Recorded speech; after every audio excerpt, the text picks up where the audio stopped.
Welcome to our channel, Christian Family Church Emalachleni. I believe it's not by coincidence that you are here, but God has a word for you. Please like, share, and if you enjoyed the message, subscribe. Also make sure to engage by commenting. Enjoy the word. Father, you are everything to us, everything we need, everything we are, everything we go to. Lord, you are our God, and what a God you are. We just want to be at your feet, just see you, have a greater revelation of you, because it is all about you.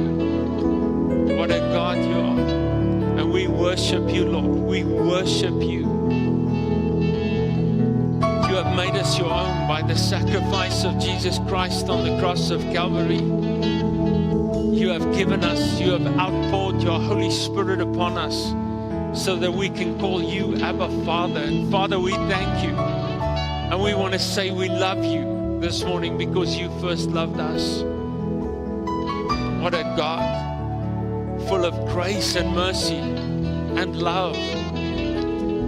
Keeps on drawing us back and pulling us into the light. And Father, we thank you. We thank you for your grace and mercy. We thank you for your love. We thank you for your word in which we hear. We hear your voice.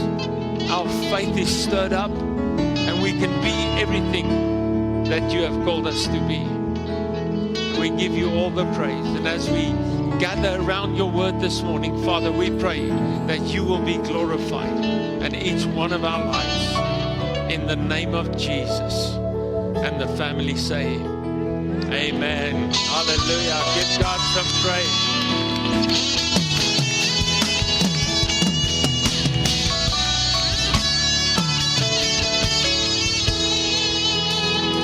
Hallelujah. Hallelujah. You may be seated. Thank you, family.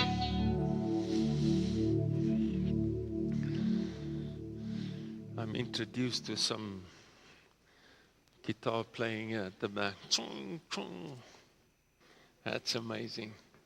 It's so good to see all of you this morning. I'm always excited to see the family. And especially on a day like this, can anybody tell me what today is?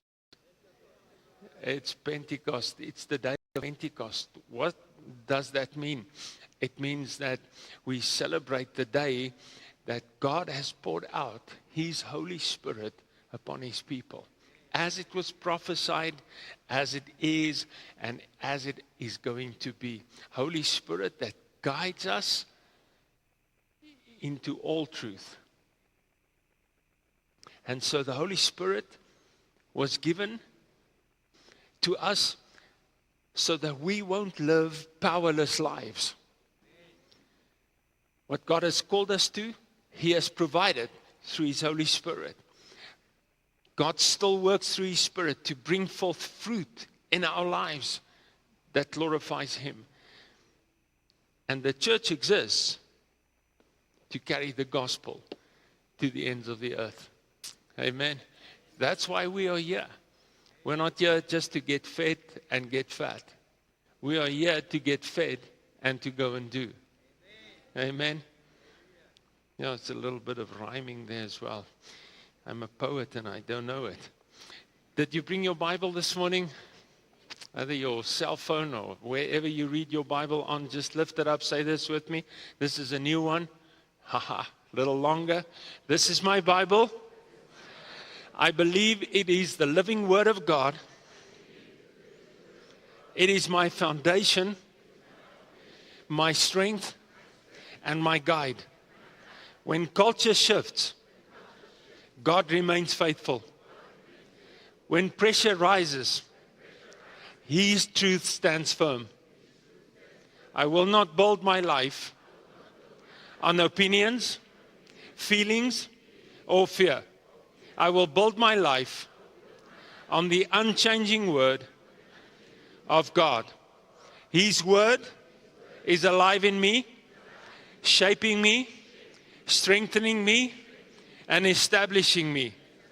because my life is rooted in Christ, I will stand firm in the name of Jesus. Amen. Hallelujah. You can take a picture of it and say it every day.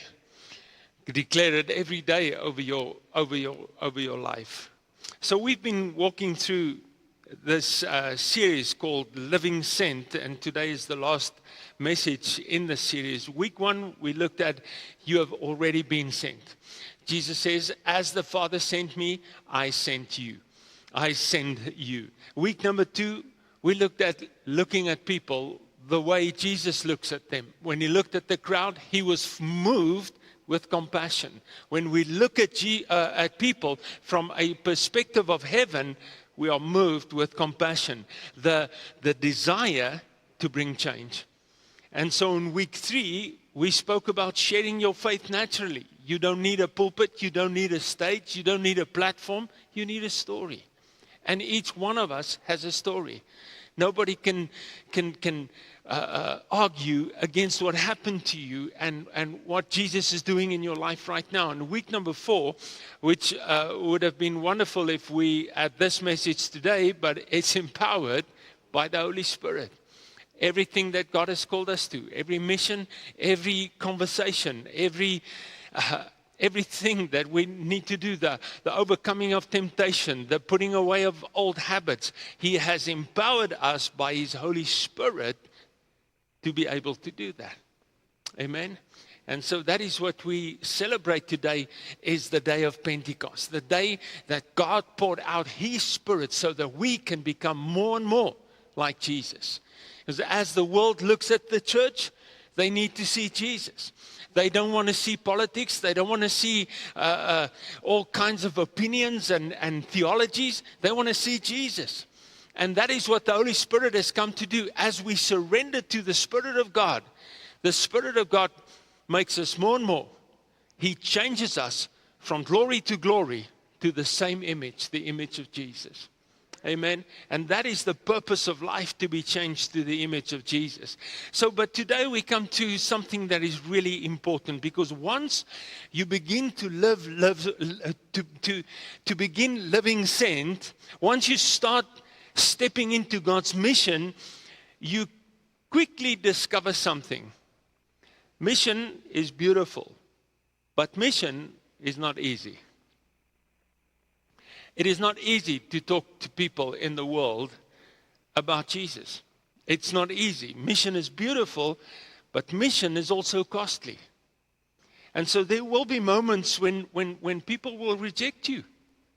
They don't want to hear your story. They don't want to hear what they feel is your opinion. And sometimes conversations feel awkward. Doors seem closed. You feel misunderstood. You feel tired. You pray and you don't immediately see change. And you sow seed and wonder whether anything is going to happen at all. And in those moments, this question rises in my heart: is it really worth it?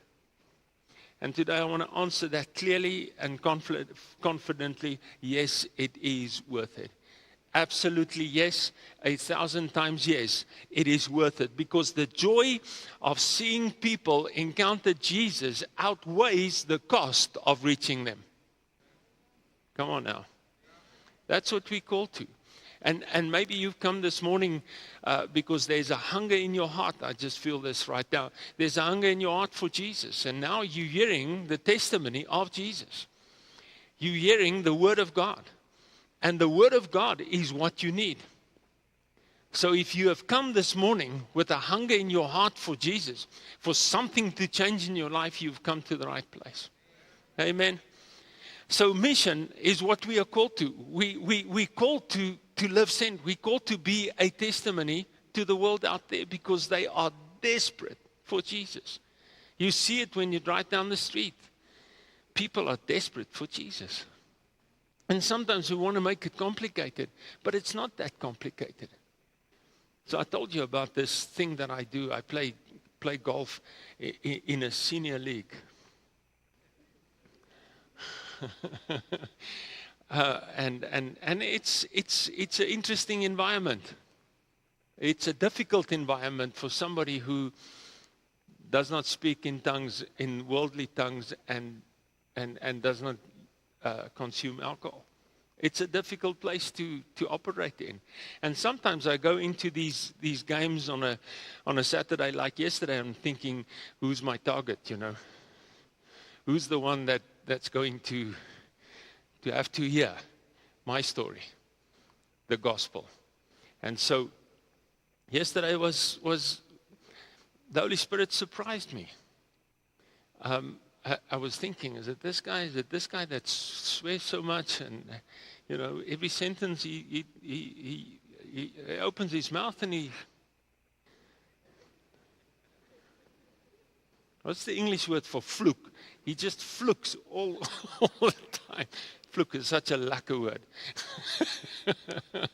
He just, I thought maybe it's him, you know, maybe I should talk to him about it. But then at one stage, I really got fed up with his language. I said, you know what I do for a living? He says, no. I says, I'm a pastor. He said, oh, sorry. I said, okay, sorted.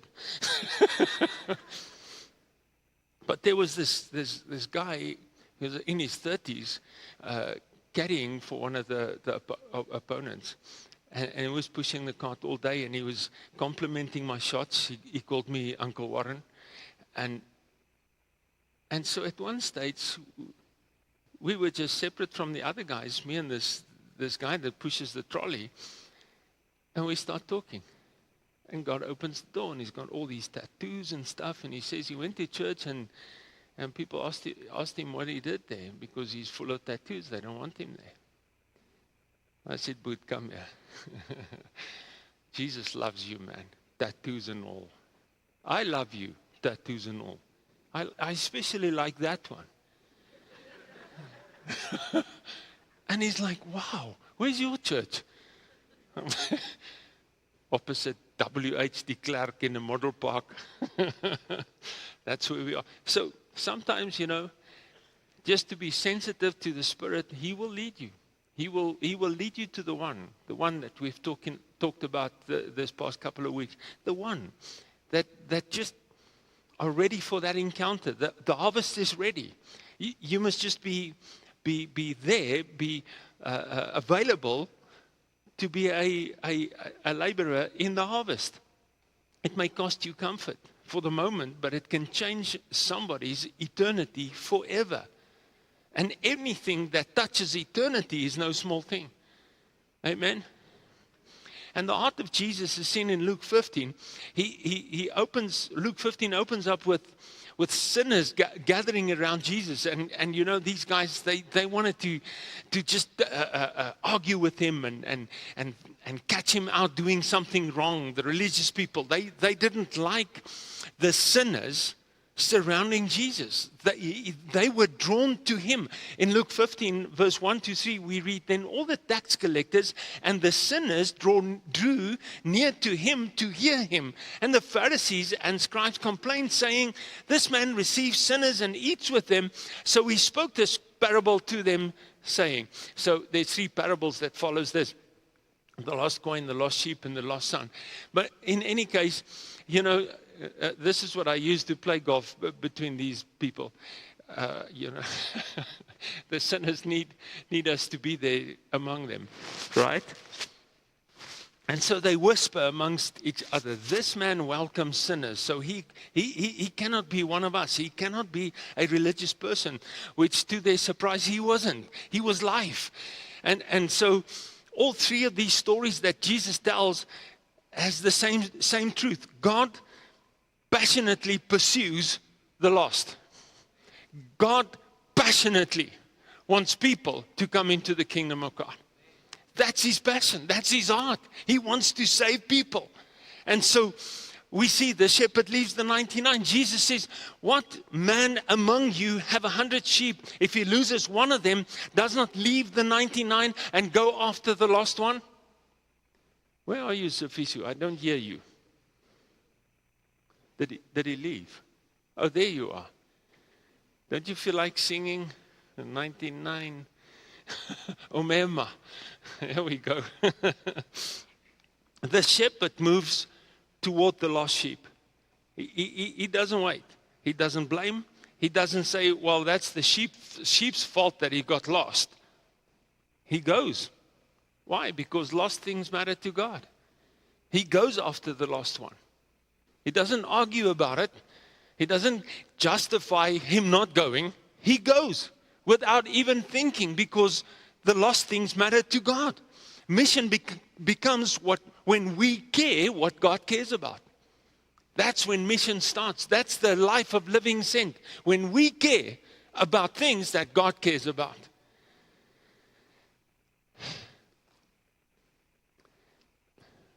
I want to look at three things. Number one is, people are worth pursuing. The shepherd searches until he finds the sheep. That means persistence.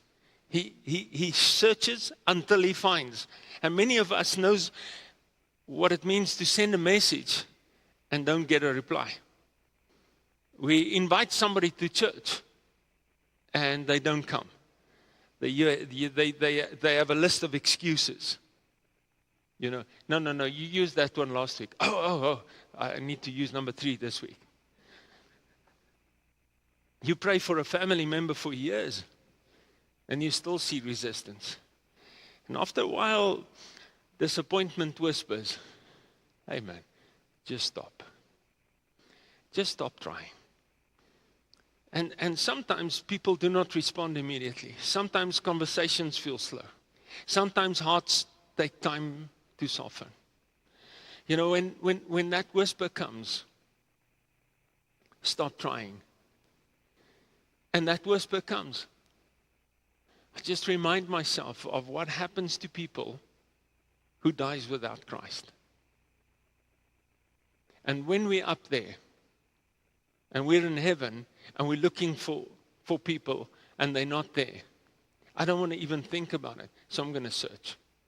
I'm going to keep on praying. I'm going to keep on loving. I'm going to keep on telling the story of Jesus. Love keeps moving. Love keeps praying.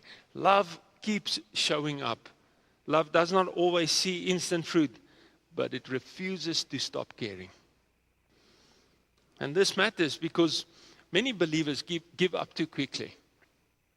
You know, that one. Yeah, we're not. One awkward moment, and they stop engaging. One rejection, and they pull back. One unanswered prayer, and they quietly lose the expectation. But if God stopped pursuing us the first time we resisted Him, where would we be? I've asked this question to myself, you know, what if that guy who decided that I'm the one that the Holy Spirit has put on his heart, and he pursued me through 2 weeks of resistance. I told him, I hear your story. It's beautiful. It's really good. But, you know, I'm like a Christian. I am like a Christian. I don't need to, you know. And he just kept on going, kept on loving me, until that day. And I realized I need Jesus. What if he stopped? What if he decided to not listen to the Holy Spirit anymore? What if he decided not to love anymore, to stop caring? Where would I be at this moment in time? And the effect that I had in 35 years of ministry on people's lives.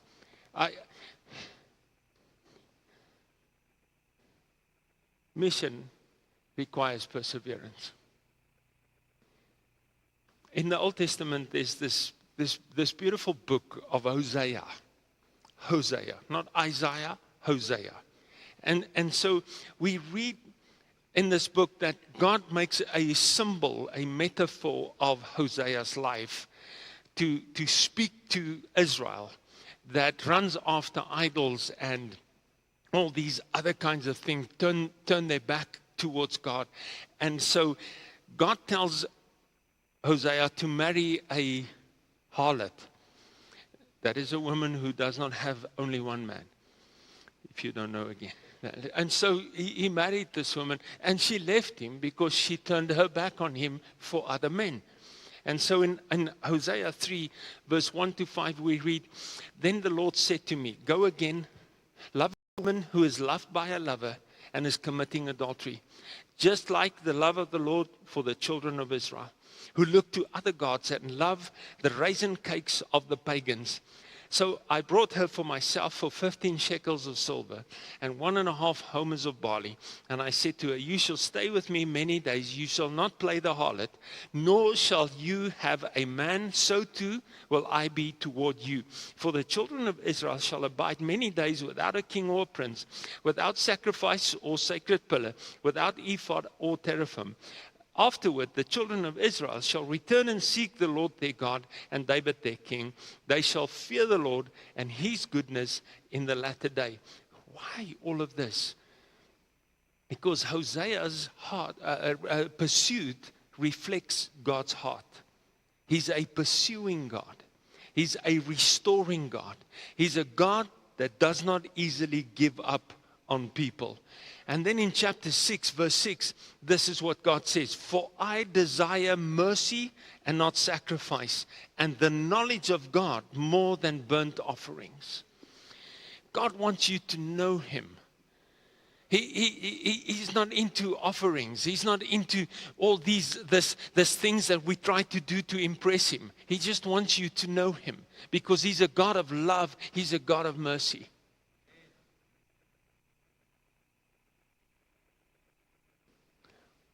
Hallelujah. But there will be a cost. Romans 10 says in verse 14 and 15, "How then shall they call on him in whom they have not believed? And how shall they believe in him of whom they have not heard? And how shall they hear without a preacher? And how shall they preach unless they are sent? As it is written, how beautiful are the feet of those who preach the gospel of peace, who bring glad tidings of good things."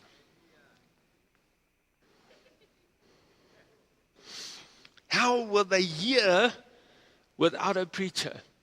How will they hear without anybody telling them about Jesus? That means somebody has to go out. Somebody must speak. Somebody must care enough to step out. Somebody must be willing to be interrupted. Somebody must be willing to be uncomfortable. And yes, there is a cost. Mission will ask something of us. It will ask your time. It will ask your energy. It will ask your comfort. And it will ask your convenience.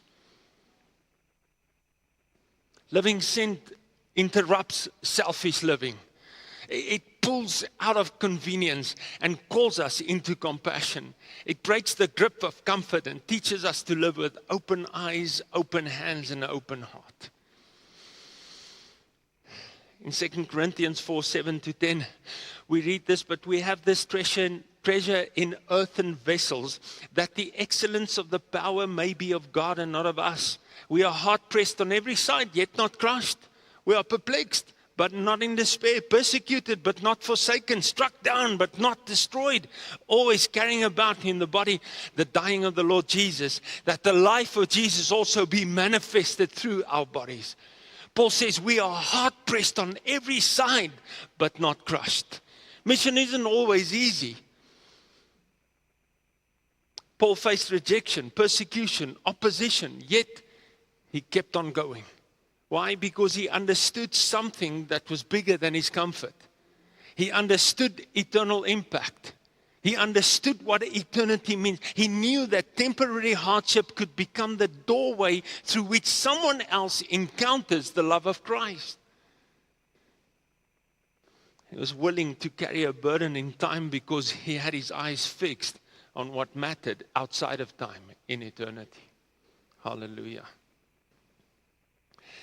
And you know, while we were talking about this through this last couple of months, I've been preaching on going out and sharing the gospel and living sent and everything. The Holy Spirit just spoke to my heart in terms of going out, you know, and I got confirmation of the word. Like I put this in capital letters: how beautiful are the feet of those who preach the gospel of peace, who bring glad tidings of good things, and go out to all the world. Be my witnesses in Jerusalem, Judea, Samaria, and to the ends of the world. And so I decided to be obedient to what the Spirit of God worked in me to go out again this year. I haven't been out for a while now. I don't know why it happened, but before COVID, I went out every year, sometimes with Pastor Ivan, to countries in Africa just to preach the gospel and to teach the leaders, the pastors, about how to run churches and how to share the gospel and how to love Jesus more passionately. And so this year, I am going to India. And so in July, all of a sudden, I am so excited I can't help myself. I just want to talk about it all everywhere I go to. So if there's third years here, I'm sorry. They've heard it a couple of times in Bible college. But I just have this exciting thing that happens within me. I'm going to a place that I've never been to, that no one else has been to from Christian Family Church. I'm going to go to Christian Family Church in India as well, in Chennai. But first, I'm going a little bit north of that to a place called Kakinada. I don't know, never been there. I've met the people on FaceTime. And there is hundreds of pastors that need teaching and the gospel, to hear the gospel so that they can preach the gospel. So pray for me. Hallelujah. The joy is greater than the cost.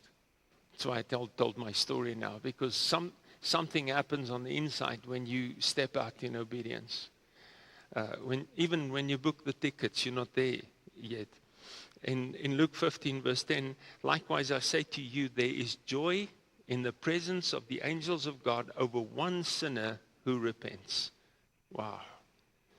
This is what Jesus says in Luke 15. We started with Luke 15 just now. He says there's joy in the presence of the angels of God over one sinner. If one person comes out on a Sunday morning and receives the Lord Jesus as their Lord and Savior, the angel choirs gather around and they start singing. Something like Omema or something. I don't know what they sing, but it's glorious. And it's a joyful thing, Jesus says. And so one person, one life change, one salvation, and heaven erupts with joy. What we may treat as small, heaven treats as sacred. What we may overlook, heaven celebrates. Family, don't lose wonder over changed lives. Never become casual about salvation, about every restored marriage, every healed heart, every person who comes to Christ. This is the stuff that matters eternally. But the enemy of the mission is comfort. Let's be honest. Comfort is one of the greatest enemies of mission. Comfort says, protect yourself, stay safe, do not risk belly, awkwardness, do not put yourself out there. Nobody got that one. Not even one. Belly is when you eat food out there in Delhi, in India. Your belly becomes upset. But the gospel has never moved toward comfort or to comfort zones. It has always moved forward through surrendered hearts. Comfort asks, how do I protect my peace? Love asks, how do I reach this person? Love moves toward people always. Jesus did not stay comfortable. He came near. He came close. He came to sinners. He ate and drank with sinners. He had cold drink. He's our model. Jesus left heaven, entered the brokenness of man, walked among sinners, touched lepers, loved outsiders, went to the cross, did not love people from a distance. He moved toward them in mercy and truth. And if we follow Jesus, there's a deep desire within your heart to move toward people. That is the Spirit drawing you and pressing you to move toward people too. Why? Because people matter. Mission always costs something, but love says they are worth it. Listen to this verse in Hebrews 12, verse 2.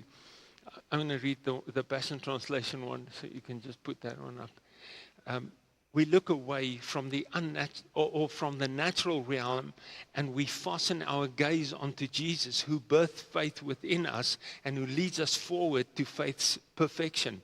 His example is this: because his heart was focused on the joy of knowing that you would be his, he endured the agony of the cross and conquered its humiliation, and now sits exalted at the right hand of the throne of God. So the New King James says, he says, who for the joy that was set before him endured the cross. So the cross was not the joy. It was after the cost. There would have been joy. What was that joy? You and me who came into the kingdom of God. That was the joy that was set before Jesus. He is our example. He's our model. So this week, we're not going to pray, or we're not going to give up on our one. Amen. We're going to pray again. We're going to come to a half night of prayer and pray again. Because there will be a time in half night of prayer where we're going to pray for people by their name. We're going to call them in, and we're going to trust God that they will be saved. Those loved ones, those people that you know, the one that God has put on your heart. We're going to reach out again this week. We're going to invite again. We're going to love again. That is what we are called to do. Some seeds grow slowly, but we stay faithful. We stay prayerful. We stay available, because God is often working in ways you cannot yet see. Who is the one that you have quietly stopped believing for? Who have you given up on internally? Maybe your one is your son or your daughter. Maybe it's a husband, a friend, or a colleague. Somewhere along the way, disappointment quietly replaced expectation. Today, God is not asking you to force the results. He's asking you not to stop loving. He has empowered us on the day of Pentecost that we celebrate today with His Holy Spirit. The Bible says in Romans 5 verse 5 that He has poured out His Spirit into our hearts. His Spirit of love, He calls it. He calls Him the Spirit of love into our hearts in abundance. We have the love of God inside of us, poured out through His Spirit, so that we could keep on loving, keep on praying, keep on pursuing. Living sent is not always easy, but it's always meaningful, because every conversation, every prayer, every invitation, every act of love can become part of someone's journey to Jesus. Never underestimate what God can do through one surrendered yes. I'm going to go, Lord. I'm going to step out in obedience. And I'm in expectation. I cannot wait for the 24th of July. I've had this meeting with all these pastors, and they told me what they need, and they need about everything. So I'm going to work like I haven't worked in a while. They say they've got 3-hour sessions for the pastors. So I'll be talking. But never underestimate what God can do through one surrendered yes. And one day in eternity, you will realize it was worth it. It was worth it. So today, I want us to surrender comfort again. Not into pressure, but into purpose. Not into performance, but into a partnership with the heart of Jesus for people. May God take away anything in us that has become passive or fearful or too comfortable to care. And I ask God today, give me your heart, Jesus, for people again. Amen. And if you are here and you don't know Jesus, I want to say it to you this morning. He loves you and we love you. You have come to the right place to know that you are loved. Doesn't matter what you have done. Doesn't matter what your life looks like up till this day. Today, everything can change forever. Amen. Father, we thank you for your word. We thank you for your love. We thank you for your mercy and your goodness. We just want to come and surrender to you, Lord, because we know you are the way, the only way, the truth, and the life. And we surrender to you. Lord, give us your heart again when we go out here and look at people. Help us to keep on loving, keep on pursuing, keep on being sensitive for the right moment. We know that you know what you do, and we want to surrender to what you do. And we thank you, Father. We thank you for your word. We thank you that you have called us and that you have sent us. And we thank you for your word that has equipped us to live sent. We give you praise. And with our eyes closed and our heads bowed, if there's anyone in this place this morning, you came here and almost discouraged and you don't know which way to go anymore even. And this morning you realized you need to be a child of God. Jesus has died for you on a cross. He was buried in a grave. He was raised on the third day to life so that you can live forever. And if you want to receive Jesus this morning, the Bible says everyone who receives him will be called children of God. To them, he gives the authority to become children of God. If you want to be a child of God this morning, you have never received Christ into your heart as your Lord and Savior, I want to invite you. Just raise your hand and I'm going to pray with you to invite Jesus into your heart and become the child that you have been destined to be. I want to ask you as well, if you are not sure what your eternity looks like. We're talking about eternity. We're talking about influencing the eternity of people. There's two options, either hell or heaven. And if you're not sure that you are going to heaven, I want to pray with you. The Bible says we can be sure. 1 John 5 verse 13 says we can be sure if we believe in the Son of God. So I want to ask you, I'm going to count to 3. If you want me to pray with you, just raise your hand quickly. 1, 2, 3. Just raise it up quickly if you want to pray with me. Don't be shy. Anyone? No one? Even in the mother's room or the family room, there's no one there. Oh, the angels are not singing this morning. But they will. Hallelujah. Father, we thank you for salvation. We thank you that you have come to save us. That each one of us had the opportunity. Each one of us had someone who did not give up. We give you praise because it's all about you, Lord. We thank you for this day in Jesus' name. Amen. Amen. Hallelujah. Come on, let's give God some praise in this place. Hallelujah. Amen. So this afternoon at 5 o'clock, we'll have our Impact 60 service. A word that will have an impact on your eternity, whether saved or not. The word always has an impact on your eternity. And so I want to invite you, 5 o'clock, bring your blankets, bring your warm clothes, bring your layers, bring everything, and let's get together around the Word of God. Amen. If you need prayer, you can come to the front when I release the congregation. Coffee shop when I release you, right there.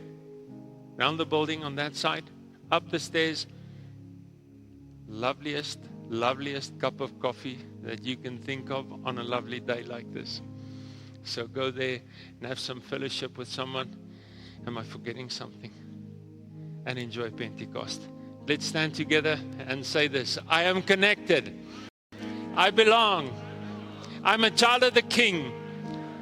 I move in signs, wonders, and miracles to benefit Emelach Leni. I love my city. My city is a city that God cares about. It's a prosperous city. I am sent to this city. It's a loving city.